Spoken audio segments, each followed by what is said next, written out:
नमस्कार दोस्तों, आप सभी का हमारे YouTube चैनल लीगल यात्रा विद रोशन पर आप सभी का स्वागत है। एक दो दिन से मेरे कुछ पर्सनल प्रॉब्लम हो गए थे, जिस कारण से आपका जो है करंट सेशन का जो है वीडियो नहीं आ पाया, लेकिन अब से रेगुलर रहेगा। मैं पूरा प्रयास करूंगा कि अब से रेगुलर रखूं। मैं आज ऐसे टॉपिक पे बात करने वाला हूं जो कि आप सबों को जानना बहुत ही जरूरी है।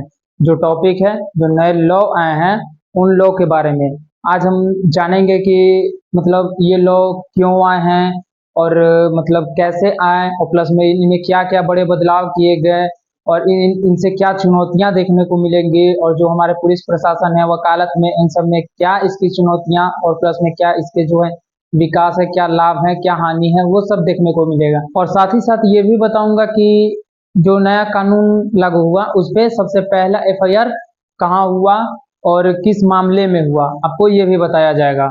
मैं आप सबको बता दूं कि 1 जुलाई से जो है हमारे देश में नए कानून लागू हो गए हैं, और लागू होते के साथ यानी कि 1 जुलाई के रात में ही जब 12 बज रहे थे, जिस टाइम से दिन स्टार्ट होता है, दूसरे दिन का काउंट होता है, उसी 12:10 पे ही जो है पहला घटना जो मध्य प्रदेश है वहां के ग्वालियर, जो कि वहां के एक थाने हैं जाहिरा, वहां पे एक केस दर्ज किया गया। वो चोरी का केस था, जिसमें कि मोटरसाइकिल चोरी करने का केस था, जो 12/10 में वहां पे केस दर्ज किया गया, जिसका जो एफआईआर नंबर है वो 0324 था, और जिसपे जो धारा लगाया गया वो 303 का सब सेक्शन 2 था, जो धारा चोरी का लगा वहां पे।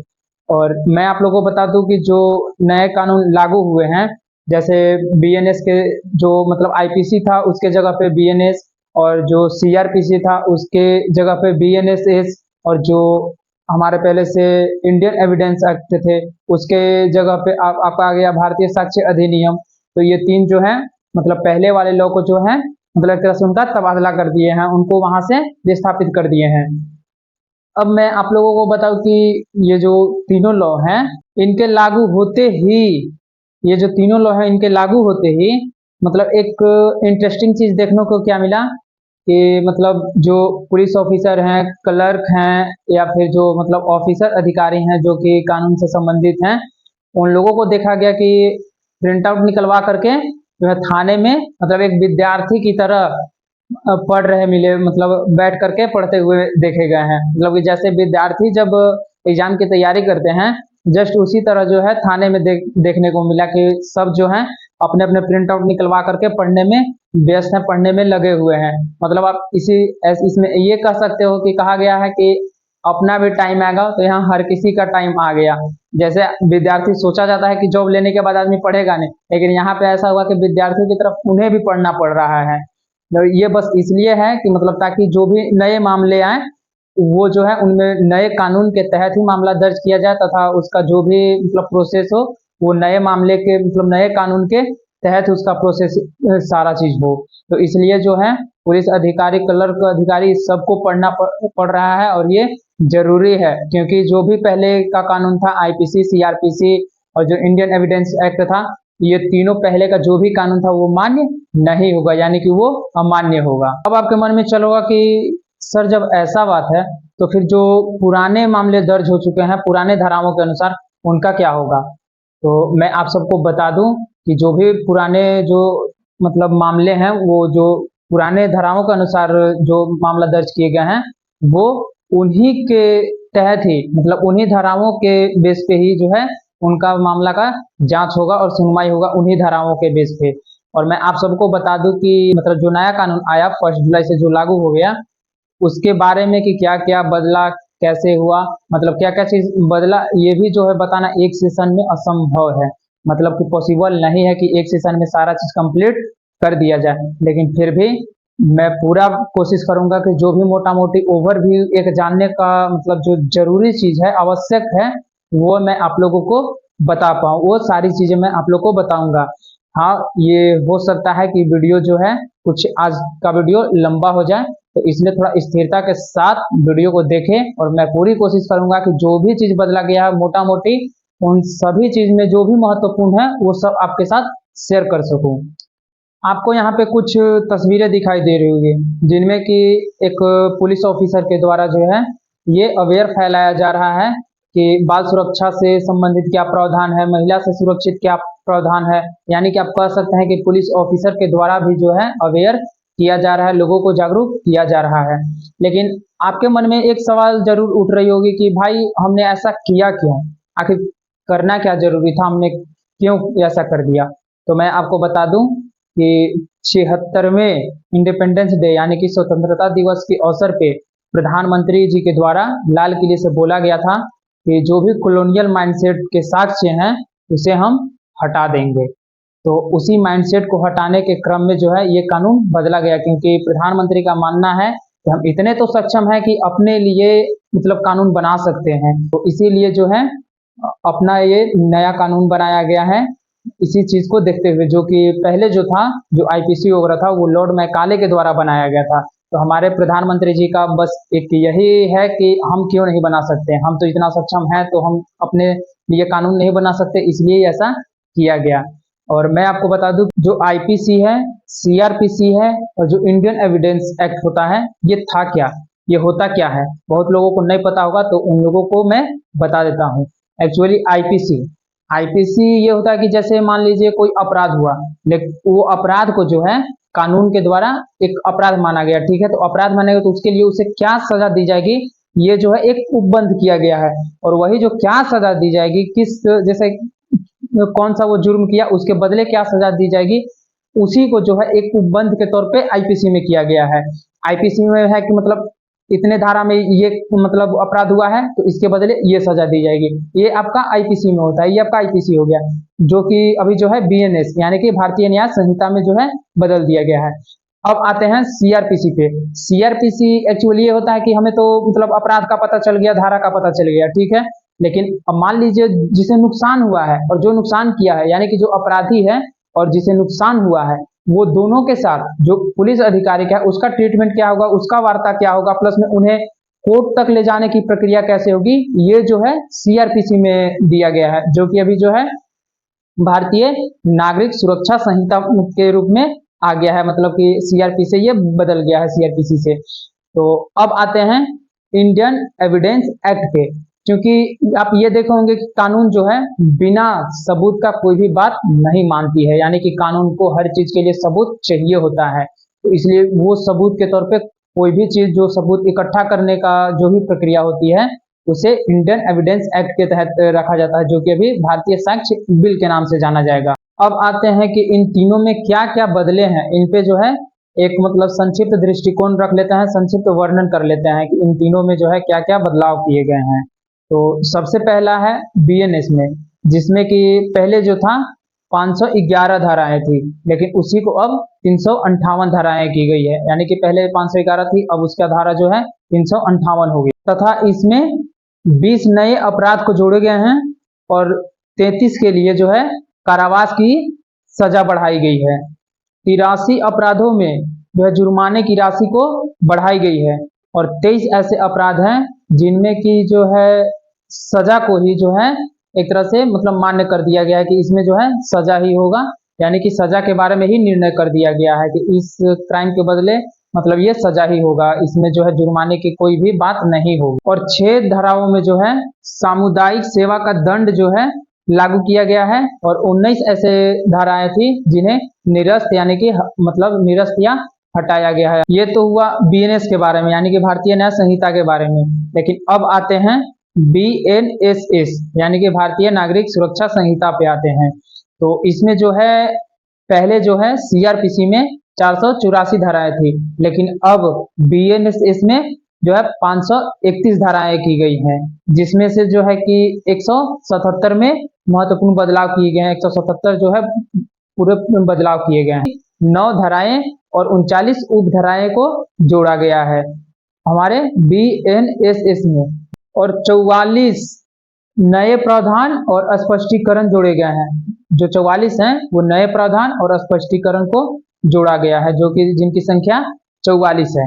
और मैं आपको बता दूं कि 35 धाराओं में जो है समय सीमा तय की गई है, यानी कि समय सीमा जोड़ी गई है 35 धाराओं में, और तो और 35 स्थानों पर वीडियो रिकॉर्डिंग की व्यवस्था की गई है, बताई गई है। 35 ऐसे स्थान बताए गए हैं जहां पे मतलब ऑडियो वीडियो रिकॉर्डिंग किया जा सकता है। और इसमें जो है 14 धाराओं को निरस्त कर सकते हैं या हटाया गया है। 14 धाराएं इसमें निरस्त किए गए हैं।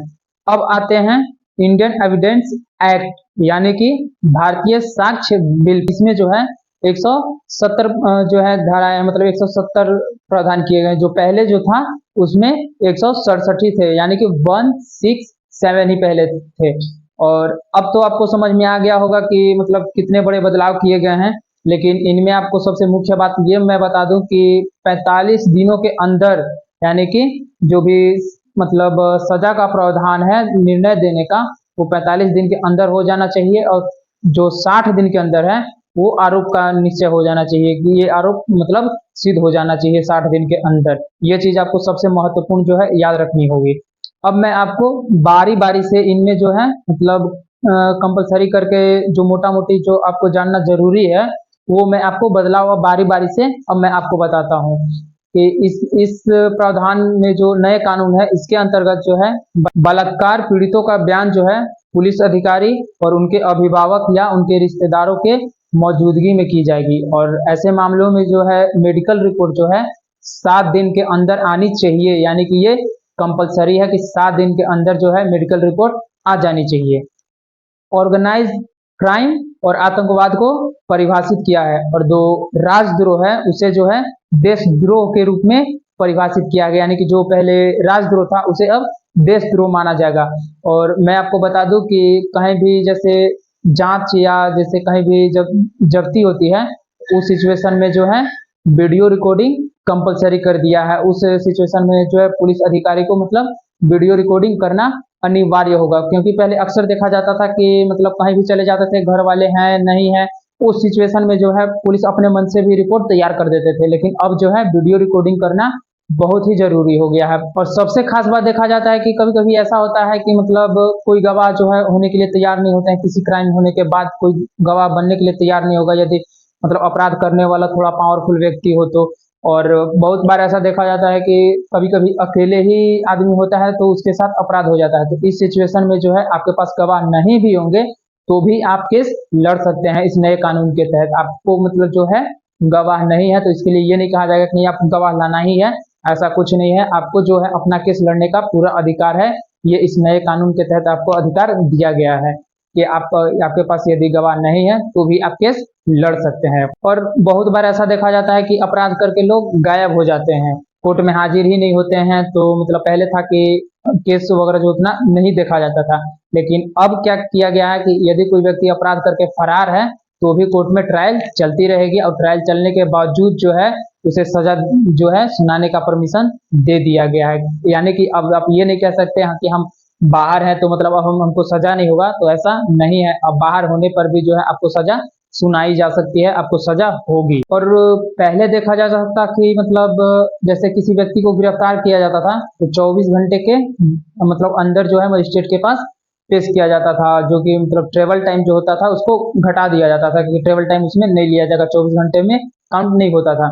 लेकिन अब का क्या प्रावधान है कि नहीं, आप जहां भी गिरफ्तार करते हैं उसके आसपास के जो भी मजिस्ट्रेट हैं आप उनके सामने पेश कर सकते हैं। आपको ये नहीं है कि जहां पे अपराध हुआ है, जहां पे मामला दर्ज हुआ है, वहीं पे जाकर के आप मजिस्ट्रेट के सामने उनका मतलब जो है उनको पेश करें, ऐसा नहीं है। आप जहां पे गिरफ्तार किए हैं उसके आसपास जो भी मजिस्ट्रेट हैं उनके सामने आप पेश कर सकते हैं। तो बहुत ऐसे जो है कांड देखने को मिले थे कि मतलब 24 घंटा से ज्यादा पुलिस अधिकारी रख लेता है और उसके बाद क्या बोलता है कि भाई ये तो ट्रेवल टाइम में था, ये कैसे आप बोल सकते हो कि हमने 24 घंटा से ज्यादा रखा। तो ऐसा अब नहीं हो सकता है। आप जहां भी गिरफ्तार करते हैं उसके आसपास के जो भी मतलब मजिस्ट्रेट हैं उनके पास आपको पेश करना होगा, आप पेश कर सकते हैं वहां पे। और तो और कुल मिलाकर के जो है आप 15 दिनों की ही डिमांड जो है पुलिस ले सकती है। मतलब 15 दिनों तक ही जो है पुलिस अपने रिमांड पे रख सकती है किसी भी व्यक्ति को। और मैं आपको बता दूं कि मतलब जैसे पहले होता था कि विटनेस के नहीं आने पे, मौजूद नहीं होने पे कोर्ट में जो है उसका बेल से रोक दिया जाता था। लेकिन अब इस आधार पे बेल नहीं रोकी जाएगी कि उसका विटनेस जो है वहां पे नहीं आया या विटनेस मौजूद नहीं है या विटनेस मतलब कैंसिल हो गया गवाही देने से। तो इस सिचुएशन में जो किसी का बेल नहीं रोका जाएगा। और मैं आपको बता दूं कि सशस्त्र विद्रोह और जो है गवर्नमेंट की संपत्ति यानी कि सरकार की संपत्ति को नुकसान पहुंचाने पर जो है जेल का प्रावधान किया गया है। और तो और यदि नाबालिग के साथ रेप होता है और जिससे कि उसकी मृत्यु हो जाती है तो उस सिचुएशन में जो है मतलब मृत्यु की सजा का प्रावधान है, मौत की सजा का प्रावधान किया गया है। और बच्चों और महिलाओं के खिलाफ किसी भी अपराध को लेकर के जो है मतलब सजा को प्राथमिकता दी जाएगी, ना ही जुर्माना को।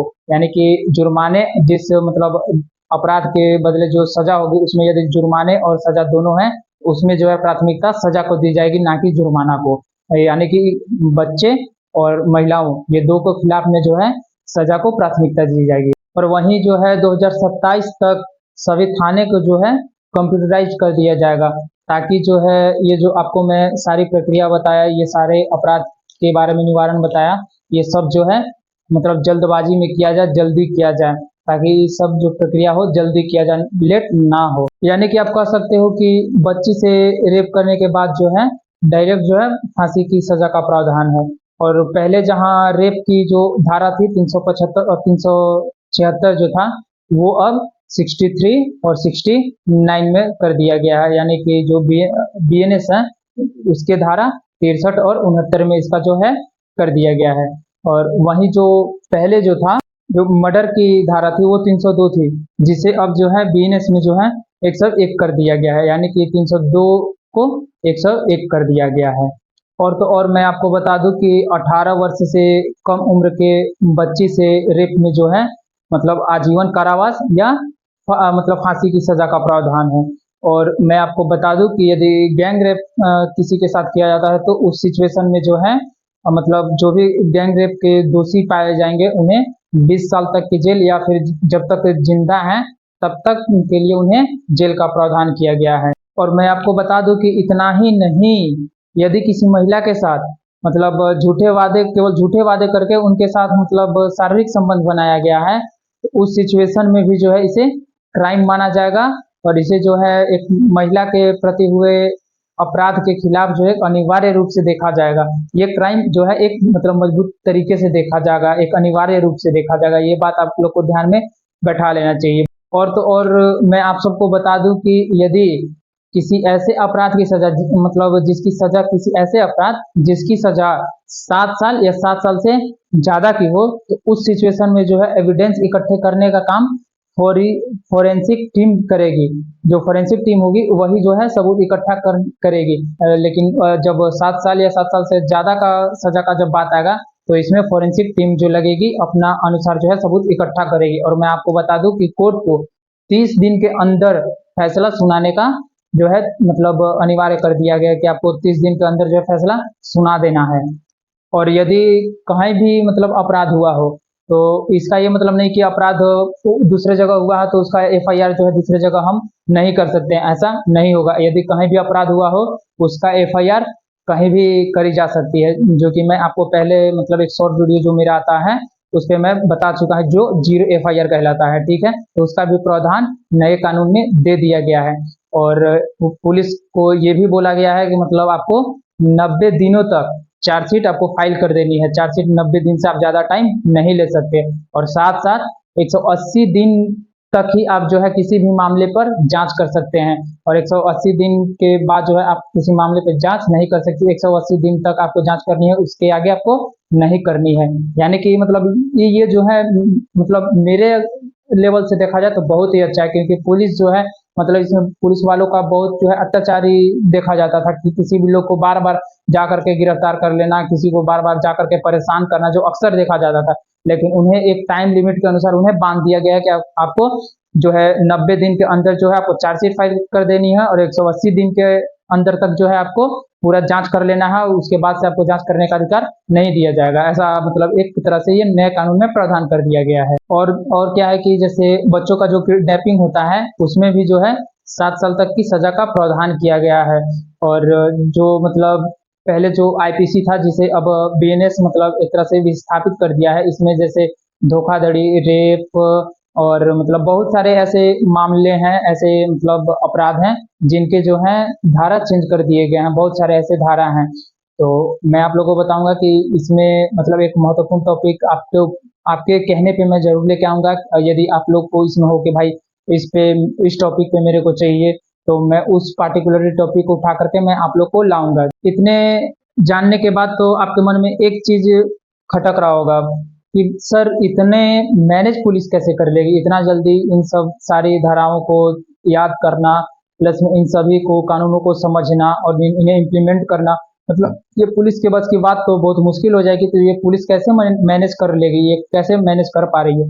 तो मैं आप लोगों को बता दूं कि 22.5 लाख पुलिस अधिकारियों को जो है 12,000 जो एक मास्टर ट्रेनर होते हैं, जो कि पूरा परफेक्ट मास्टर ट्रेनर जैसे होते हैं, उनके द्वारा जो है इन्हें ट्रेनिंग कराया गया है। जो अभी टाइम पीरियड था बीच में लागू होने से पहले और जब से कानून बना है तब से, इस बीच में जो है 22.5 लाख पुलिस अधिकारियों को जो है ट्रेनिंग दिया गया है। तो आप समझ सकते हो कि ट्रेनिंग किस स्तर पे किया गया है। और अब आपके मन में एक चीज और चल रही हो कि ये लागू कराने में जो है, मतलब जो नए कानून आए हैं इसको लागू कराने में सरकार को चुनौती तो हो सकती है कि भाई इतना जल्दी इम्प्लीमेंट कैसे करेंगे, और हर जगह इम्प्लीमेंट करना है। प्लस में मतलब आपको हर विविधता का देश है तो हर जगह इम्प्लीमेंट कराना, प्लस में गवर्नमेंट की चुनौती, ये सब देखने को मिलेगी। तो क्या सरकार को मतलब चुनौती नहीं मिलेगी? इसमें मैं आपको बताऊं कि इसमें चुनौती जो है मुख्य रूप से 3 चुनौती जो है सबसे विशिष्ट देखा जा रहा है। 3 चुनौती जो है सरकार को मतलब मुख्य तौर पर मिलेगी ही मिलेगी, जो मैं आपको बताता हूँ कि इसमें सबसे पहला है कि जो कानून व्यवस्था होता है वो समवर्ती सूची का विषय है। और यदि जो मतलब समवर्ती सूची नहीं जानते होंगे तो उनको मैं बता दूं कि कानून व्यवस्था जो समवर्ती सूची मतलब कि जैसे किसी 3 तरह का सूची हमारे यहाँ पाया जाता है: केंद्र सूची, राज्य सूची, एक समवर्ती सूची। केंद्र सूची में जो है कि केंद्र कानून बना सकती है, मतलब कानून का विषय मतलब केंद्र का विषय होता है, केंद्र उस पर अपना अधिकार रखती है, केंद्र उसमें जो है अपना बना सकती है कोई भी चीज। और राज्य में होता है कि राज्य अपने कानून व्यवस्था को उसमें बनाती है। और जो समवर्ती सूची है उसमें जो है केंद्र और राज्य दोनों मिलकर के नियम कानून बना सकते हैं। तो ये जो कानून व्यवस्था है ये समवर्ती सूची का विषय है, जिसपे कि जो है केंद्र और राज्य दोनों बनाएंगे। तो इसमें ये देखा जा रहा है कि जैसे विपक्ष के द्वारा बहुत बार मतलब जिस टाइम ये कानून बन रहा था उस टाइम मतलब एक जोरों शोर से हाईलाइट एक मुद्दा किया गया था, जो था कि मतलब इनका कहना था कि विपक्ष के सांसद के एब्सेंस में ही जो है इस कानून को जो है पास कराया गया था। यहाँ पर सत्ता पक्ष के जो भी उम्मीदवार है उनका कहना था कि नहीं, संसदीय मंत्रण में इसका पूरा डिटेल्स जो है एनालिसिस किया गया है, पूरा इस पे मतलब जो है डिटेल्स विवरण किया गया है, डिटेल्स जांच किया गया है, बात किया गया है, इसके बाद ही इसे लाया गया है। यहाँ तो सत्ता पक्ष कह के निकल गई, लेकिन जहाँ पे भी विपक्ष का मतलब राज्य में सरकार है वहां पे जो है इसे लागू करने में हो सकता है कि अड़चने आएंगी। पहला चुनौती ये हो गया। और मैं आपको अब दूसरी चुनौती बताऊं कि यहाँ जैसे फोरेंसिक जांच को जो है डिजिटलाइज करने की बात कही गई है, और जल्दी से जल्दी मतलब किसी भी चीज को ट्रायल करने की और मतलब जल्दी प्रक्रिया करने की बात की गई है। जो कि ये देखा गया कि बहुत सारे थाने ऐसे हैं जो कि डिजिटलाइज नहीं है, वहां पे अभी भी इंफ्रास्ट्रक्चर का जो है कमी है। और इंफ्रास्ट्रक्चर को डेवलप करने में जो है आपको 4 साल का मतलब एक एवरेज टाइम लग ही जाएगा। ये दूसरा चुनौती हो गया। और मैं आपको तीसरा चुनौती बताऊं, कानूनों में क्राइम सर्च, सीजर और जो मतलब एक तरह से इन्वेस्टिगेशन करने टाइम जो वीडियो रिकॉर्डिंग का बात कहा गया है, तो उसमें जो है अपने आप में एक चुनौती है कि जो वीडियो रिकॉर्डिंग इंस्ट्रूमेंट है उसका मतलब एक अपने आप से चुनौती है कि वो कैसे मतलब कहाँ से किस तरह से उसका उपयोग किया जाएगा, ये अपने आप में ही एक चुनौती के रूप में देखा जा रहा है। तो ये आपको मैंने 3 चुनौती जो है कि लागू करने में जो सामने आएगी, 3 मतलब मुख्य रूप से जो 3 बड़ी चुनौती दिख रही थी वो मैंने आपको बताया। अब आपके दिमाग में एक बात और खटकेगी कि सर क्या मतलब वकालत वालों को ऐसा तो दिक्कत होनी चाहिए, परेशानी होनी चाहिए, उन्हें क्या प्रॉब्लम नहीं होगी, उन्हें क्या चुनौती नहीं होगी? तो मैं आप सबको बता दूं कि वकीलों क्या, वकील के साथ साथ जज को भी चुनौती होने वाली है भाई। क्योंकि पुराने धारे तो उसके अनुसार अब नए मामले को आप सजा दे नहीं सकते, तो पुराने धारे आपको पढ़ने पड़ेंगे, यानी कि उन्हें अब फिर से जो है उन्होंने जितना भी पहले पीछे का जितना भी पढ़ा है वो ठीक है उनके लिए, लेकिन फिर भी अब जो है उन्हें रिवाइज करना होगा। क्योंकि भले अंदर का जो कंटेंट है कुछ भी है, सेम है, लेकिन जो धारा है वो धारा चेंज हो चुकी है। कंटेंट आपका तो सेम है, मतलब थोड़ा बहुत इधर उधर है तो नॉर्मल है, वो आप कर लेंगे, लेकिन जो धारा है वो चेंज हो चुका है, इसलिए सभी को जो है रिवाइज करना पड़ेगा। और साथ ही साथ जो मतलब लॉ के छात्र हैं उन्हें भी अब पढ़ना पड़ेगा। आप एक तरह से अभी ये मान के चलो कि जो वकील हैं, जो जज हैं, वो मतलब एक स्टूडेंट के तौर पे ही अभी जो है रिवीजन करेंगे। बस फर्क इतना होगा कि वो रिवीजन करेंगे और स्टूडेंट जो है नए सिरे से पढ़ेंगे। और जो स्टूडेंट मतलब जैसे एक बार पढ़ चुके हैं, जो अभी वकालत या जज में नहीं आए, तो उन्हें फिर से पढ़ना पड़ेगा, उन्हें रिवाइज करना ही पड़ेगा। और आप सबके मन में एक चीज और आ रहा होगा कि जैसे इंडिया में ऐसा हुआ है, तो इससे पहले किसी देश ने ऐसा किया है क्या? तो मैं आपको बता दूं कि हाँ, मतलब और भी देश ऐसे हैं जिसने कि अपना जो है कानून चेंज किया है। ब्रिटेन भी जो है अपना कानून चेंज किया है, और इसमें जो है स्कॉटलैंड, क्या बोलते हैं, स्वीडन जो है, ये सब भी जो है अपना मतलब कानून आईपीसी का तरह जो मतलब पुराना कानून था वो चेंज किए हैं। मतलब बहुत सारे ऐसे देश हैं जिसमें मतलब जो कमी था वो महत्वपूर्ण बदलाव किए हैं, मतलब चेंज किए हैं। ये भारत ऐसा नहीं है कि केवल भारत ही किया है, पहले भी ये जो है कानून किए गए हैं, पहले भी अन्य देश के द्वारा भी कानून चेंज किए गए हैं और किए जा सकते हैं। मैं आपको एक कंक्लूजन के तौर पे बता दूं कि भारत में जो है एक प्रोग्रेसिव समाज को मतलब नजर रखते हुए, प्रोग्रेसिव समाज की तरह जो है नए अपराधों को सम्मिलित करते हुए जो नए आने वाले समय है उनको एक आईना के तौर पे दिखाया है, जो कि एक बहुत ही महत्वपूर्ण बात हो जाती है।